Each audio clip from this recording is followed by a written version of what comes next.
Bom, nós temos agora um convidado. Foi declarado o fim do estado de emergência pela Covid-19 aqui no Brasil. Nos próximos dias, o governo vai confirmar essa decisão. E para falar mais sobre a saúde, a pandemia, a gente conversa agora, gentilmente nos atendendo, o ministro da Saúde, Marcelo Queiroga. Tudo bem, ministro? Muito bom contar com o senhor aqui na programação da Jovem Pan. Como vai? Bom dia. Tudo bem, Tiago. Eu que agradeço essa oportunidade de falar com vocês e todos aqueles que assistem a Jovem Pan. Tudo bem. Bom, ministro, primeiro eu queria saber quando efetivamente vai se dar essa decisão do governo, e alguns estados e municípios estão pedindo, inclusive, para o senhor o adiamento por 60 ou 90 dias dessa decisão. O que o governo efetivamente vai fazer? Primeiro, as ações do governo federal, do Ministério da Saúde, elas se caracterizam pela previsibilidade. Ainda no dia 16 de março, nós anunciamos que estudávamos o cancelamento da emergência de saúde pública de importância nacional. O ato normativo apenas ratifica o que já existe na prática. E conforme nós nos manifestamos no domingo em cadeia nacional de rádio e televisão, até sexta-feira o Ministério da Saúde editará uma portaria reconhecendo que não vivemos mais essa situação da SPIN e estabelecendo o prazo da transição. Porque foi construído todo um ordenamento jurídico em função do reconhecimento da emergência de saúde pública de importância nacional, e nós não podemos, assim, simplesmente com um ato normativo, acabar com todo esse ordenamento jurídico. Então, eu já disse na segunda-feira, numa entrevista coletiva, que nenhuma política pública importante para o enfrentamento à Covid-19, ela seria encerrada. Pelo contrário, o que o governo tem feito é fortalecer todas as políticas públicas, e a sociedade reconhece esse esforço do governo federal. Tanto é que nós conseguimos reduzir fortemente o número de casos, fortemente o número de óbitos, e nós enfrentamos um verdadeiro alfabeto de letras gregas, de variantes desse vírus. O fim da emergência da SPIN não acaba com a doença Covid. A doença Covid continua. E nós temos que conviver com a doença e com o vírus. E para isso nós temos o nosso Sistema Único de Saúde. Ministro, na sequência a pergunta é de Amanda Klein. Amanda. Ministro, bom dia, é um prazer conversar com o senhor. Ministro, muitos infectologistas, especialistas em saúde pública, têm se perguntado por que agora, por que neste momento terminar com o estado de emergência em saúde, uma vez que a pandemia ainda não teve seu fim decretado, só pode ser feito naturalmente pela Organização Mundial de Saúde. Tem alguma coisa a ver com o momento eleitoral? Foi um pedido do presidente Bolsonaro? E o que isso muda efetivamente? Porque centenas, milhares de atos normativos foram decretados com base nesse estado de emergência em saúde, né? Que permitiu licitações, compras, contratações de profissionais de saúde. Então, o que os municípios e estados argumentam agora é que isso dificultaria muito a manutenção dessas equipes de profissionais e da compra de remédios. Então, por que agora acabar com esse estado de emergência e o que isso pode trazer em termos de dificuldades, o que isso muda na prática, na ponta? Bom, como eu falei, nós apenas reconhecemos que não vivemos mais uma emergência de saúde pública de importância nacional. E isso se caracteriza, primeiro, pelas condições epidemiológicas que vivemos. Uma queda importante do número de casos e de óbitos. Segundo, da capacidade que nosso sistema de saúde tem de atender essas situações decorrentes do agravamento da Covid-19 e também as doenças prevalentes que foram negligenciadas e as negligenciadas que foram mais negligenciadas ainda. Não há que se desconhecer que o governo federal investiu fortemente no SUS. Nós ampliamos a atenção primária, nós ampliamos a atenção especializada à saúde. Só para exemplificar, há mais de 20 anos que não se habilitava um leito de terapia intensiva. Nós deixamos, depois que houve a queda dos casos, nós deixamos mais 7 mil leitos habilitados de terapia intensiva no Brasil, ou seja, 7 mil vezes mais leitos habilitados do que os governos que estiveram à frente do país nos últimos 20 anos. O terceiro ponto é que nós fortalecemos a nossa estrutura de vigilância em saúde. Por exemplo, CIEVs, nós tínhamos pouco mais de 60.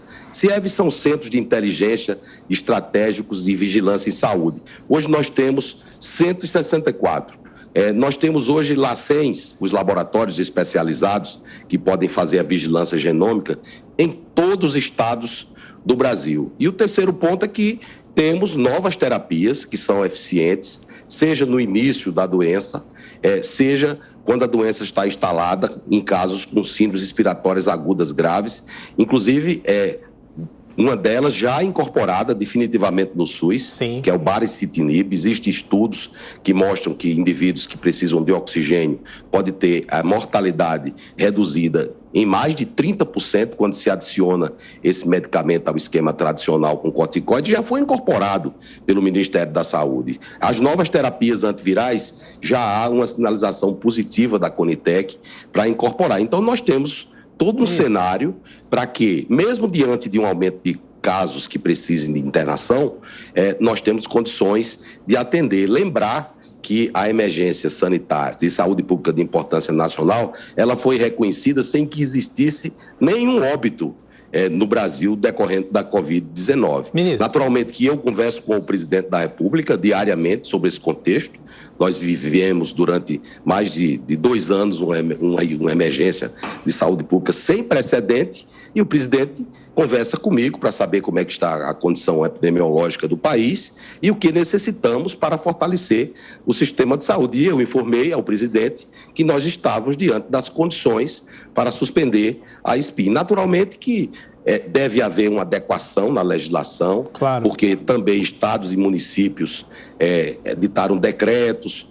O que nós sempre fomos contra foi essas medidas excessivas, como, por exemplo, toque de recolher, restrições excessivas das liberdades individuais. Então, não há sentido nenhum, hoje, diante do cenário epidemiológico que temos e do SUS, manter restrições ferrenhas às liberdades das pessoas, até contra o próprio princípio da Constituição Federal do Brasil. Ministro, por gentileza, eu vou pedir um instante da atenção do senhor. A gente vai continuar com a nossa entrevista, tem a pergunta ainda do Ricardo Salles, a gente tem outros assuntos a debater. Peço para o senhor esperar um pouquinho.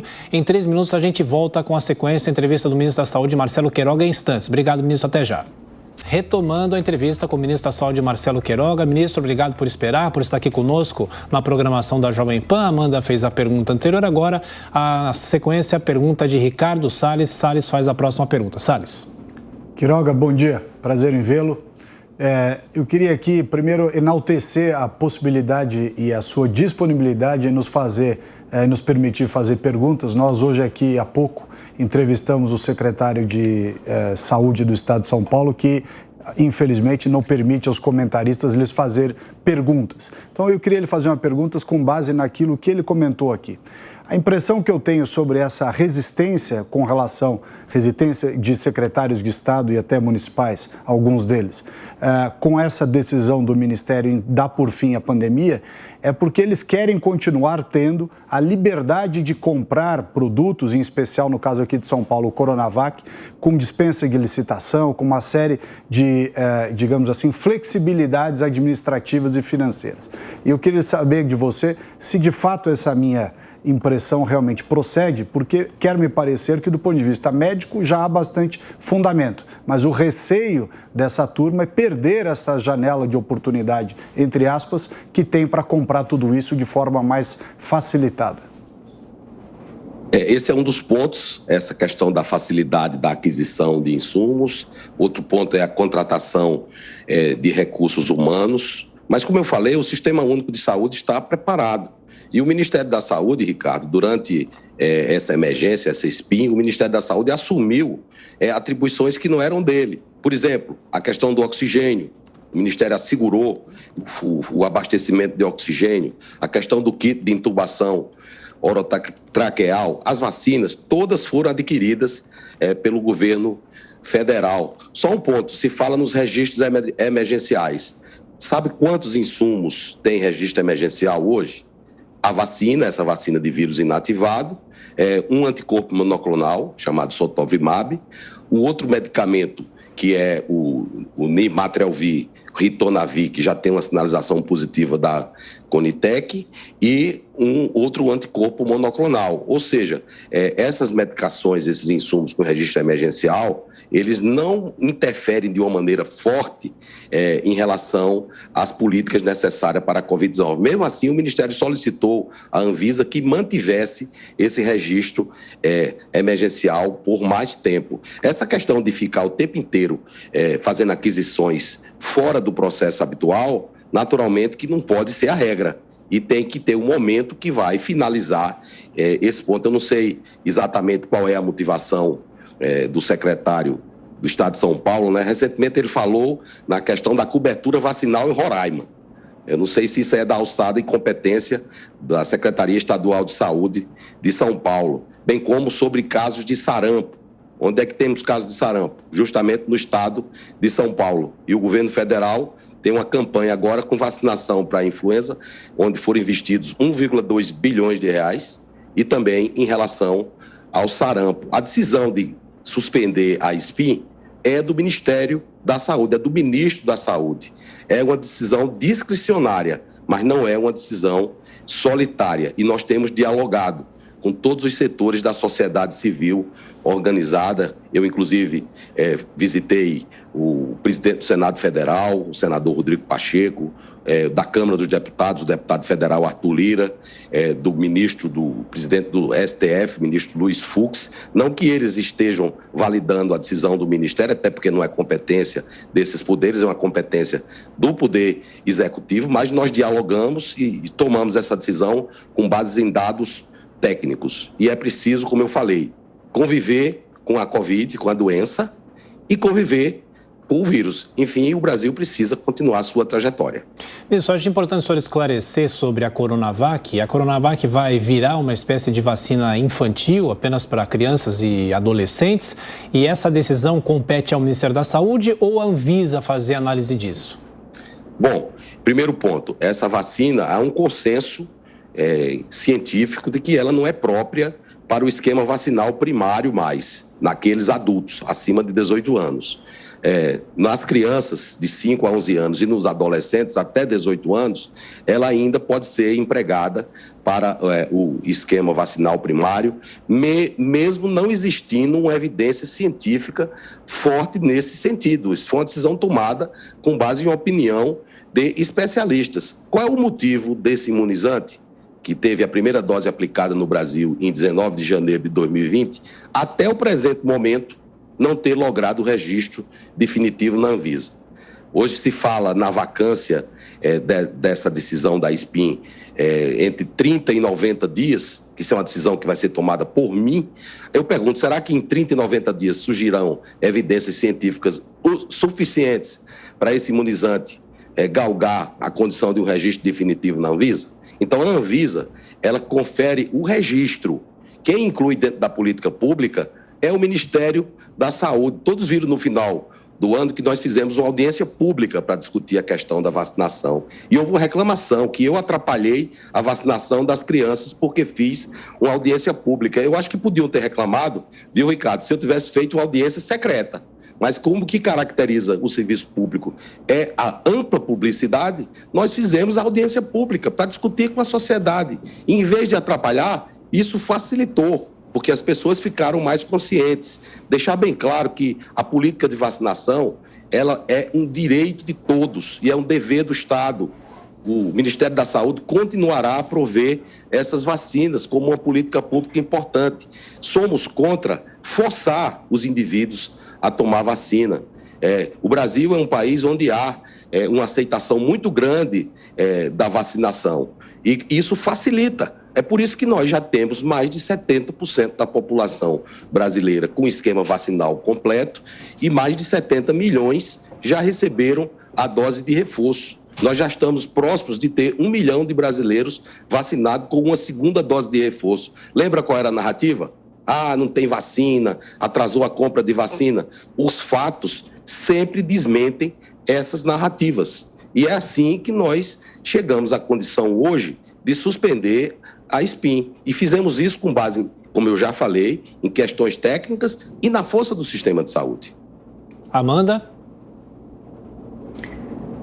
Ministro, a Coronavac, o senhor levantou aí várias suspeitas sobre a vacina, mas como o senhor mesmo disse, foi a primeira vacina aplicada nos brasileiros. A Coronavac junto com a AstraZeneca foram aprovados no mesmo dia, 19 de janeiro de 2020, sendo que nós tínhamos uma quantidade muito maior de Coronavac. Então, durante muitos meses, ela foi praticamente a única vacina, correspondia a 80% das imunizações, mais ou menos, num período em que a pandemia proliferava, em que os idosos eram as principais vítimas. A Coronavac teve um papel importante nesse sentido. O senhor concorda com isso?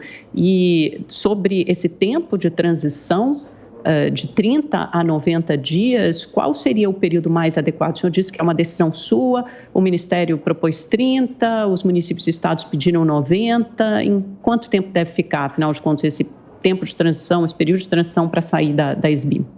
Bom, Amanda, eu não levantei suspeitas sobre a Coronavac, eu fiz constatações. Ainda não obteve o registro definitivo da Anvisa. Sem dúvida, todas as vacinas, elas foram úteis no enfrentamento à pandemia da Covid-19 no Brasil. Os resultados estão aí. Ocorre que a Coronavac é uma vacina que tem uma tecnologia mais antiga, ela é uma vacina segura, mas o problema é de eficácia e de efetividade. E depois surgiram vacinas que são mais eficazes e são mais efetivas. No decorrer desse período, a gente viu que todas as vacinas perdem a efetividade.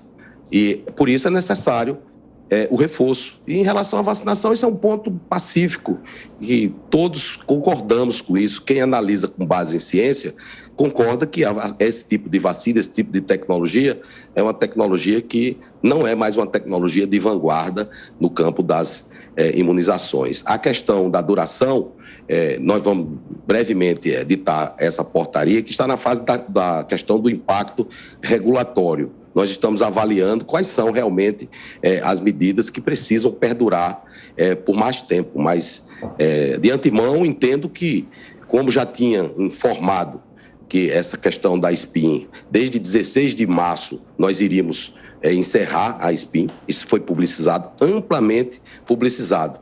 30 dias seria um prazo bem adequado para que haja essa transição, embora que um caso ou outro possa se flexibilizar, e desde que haja um fundamento técnico. Como eu falei para o Ricardo, não há sentido nenhum em se manter essa licença para compras fora do regime normal, para contratação de pessoal fora de um contexto normal. Está havendo uma pressão maior sobre as unidades de terapia intensiva que requeira a contratação especial de recursos humanos? Sim ou não? Penso que não. Então temos que fazer uma análise técnica disso aí. E eu vou discutir com o CONAS e o CONASEMES, eles inclusive me encaminharam um ofício, mas o ofício não aponta de maneira objetiva quais são os pontos que precisam ter uma duração maior do que 30 dias. Então, se trouxerem dados objetivos mostrando essa necessidade, o Ministério da Saúde está aberto para discutir. Ministro, rapidamente para fechar a nossa entrevista, Ricardo Salles. Quiroga, acho que resta claro aqui com a colocação que você trouxe que a decisão do Ministério é uma decisão técnica. Não tem nada a ver com eleição, não tem nada a ver com o pedido de presidente Bolsonaro, é simplesmente uma constatação de uma situação de fato que você muito bem descreveu aqui e que, por sua vez, reflete. Agora, uma preocupação que eu tenho é como é que essa mensagem vai ser transmitida à sociedade. Vocês prepararam para ler, eu vi a sua declaração em cadeia nacional, a sua fala em rede nacional. Há uma outra ideia de avançar ainda mais nessa mensagem para a sociedade? Você tem planejado isso?